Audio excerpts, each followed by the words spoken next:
எல்லாரும் நம்மகிட்ட கேட்டிருந்ததுங்க பாக்கு. அதாவது இது பார்த்துட்டிங்கன்னா இங்கே இந்த பிளான்டேஷனில் இருக்க பாக்கு வந்துட்டு மொஹித்துங்க, மொஹித் நகர். கிட்டத்தட்ட 12 வெரைட்டி ஆஃப் பாக்கு வெரைட்டிஸ் இருக்குது. நம்ம பெல்ட்டில், கொங்கு பெல்ட்டில் வந்து பெரும்பாலும் ஒரு 3 to 4 வெரைட்டி பண்ணுறோம். தீர்த்தக்கல்லி பண்ணுறாங்க, அடுத்தது மொஹித் நகர், இன்ட்ரமங்கலா, அப்புறம் மங்களா.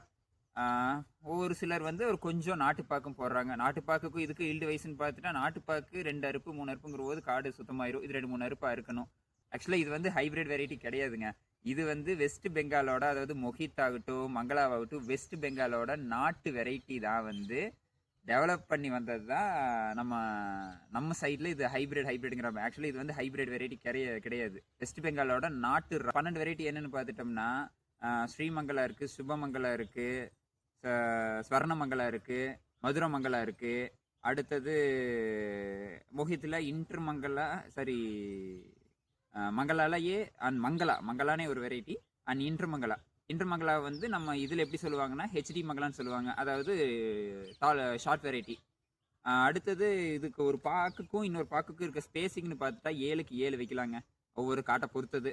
காடு வந்து கொஞ்சம் வெப்பநிலைஞ்ச காடு, தண்ணி பாய்ச்சல் கம்மியாக இருக்கும் அப்படிங்கிற காட்டில் இன்னும் கொஞ்சம் அகலத்தை குறைக்கலாம், 6க்கு 7 வைக்கலாம், கொஞ்சம் பெட்டராக இருக்கும். இல்லை நான் இன்னும் இதை விட கொஞ்சம் இன்னுமே தண்ணி பத்தாது நம்ம பூமி அப்படிங்கிற போது கண்டிப்பாக அந்த காட்டுக்கு நாட்டுப்பாக்கு மட்டும்தாங்க ப்ரிஃபர் பண்ணணும். ஹைப்ரிட் பக்கமே போயிடாதீங்க. நாட்டுப்பாக்கு கடைசியில் ஏதோ ஒரு 2 3 மாதம் தண்ணி பற்றாக்குறை இருந்தாலும் மரம் பச்சையாக இருக்கும், மறுபடியும் எப்படியோ 2 வருஷத்தில் திருப்பிடலாம்.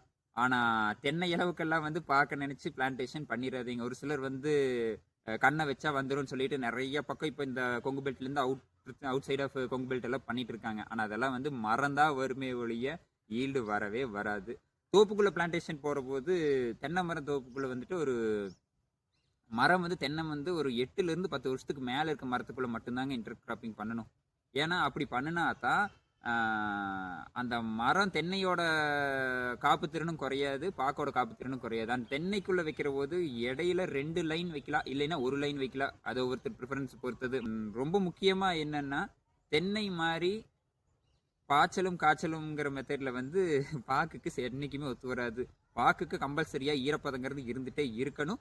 அண்ட் குறைஞ்சபட்சம் ஒரு வாரத்துக்கு ஒருக்கா மண்ணோட ஈரப்பதத்தை பொறுத்து ஒரு வாரத்துக்கு ஒருக்கானாலும் தண்ணி பாயணும், தண்ணி நிற்கணும். தண்ணி நின்று அந்த தண்ணி குடிக்கக்கூடிய மண்ணாக இருக்கணும். தண்ணி நிற்கிறதுனால கொண்டு போய் தஞ்சாவூரில் டெல்டா மாவட்டத்தில் கொண்டு போய் நாற்றை வச்சுட்டு பாக்கு வருமா தண்ணி இருந்தால் வந்துருவோல அப்படின்லாம் வைக்காதீங்க.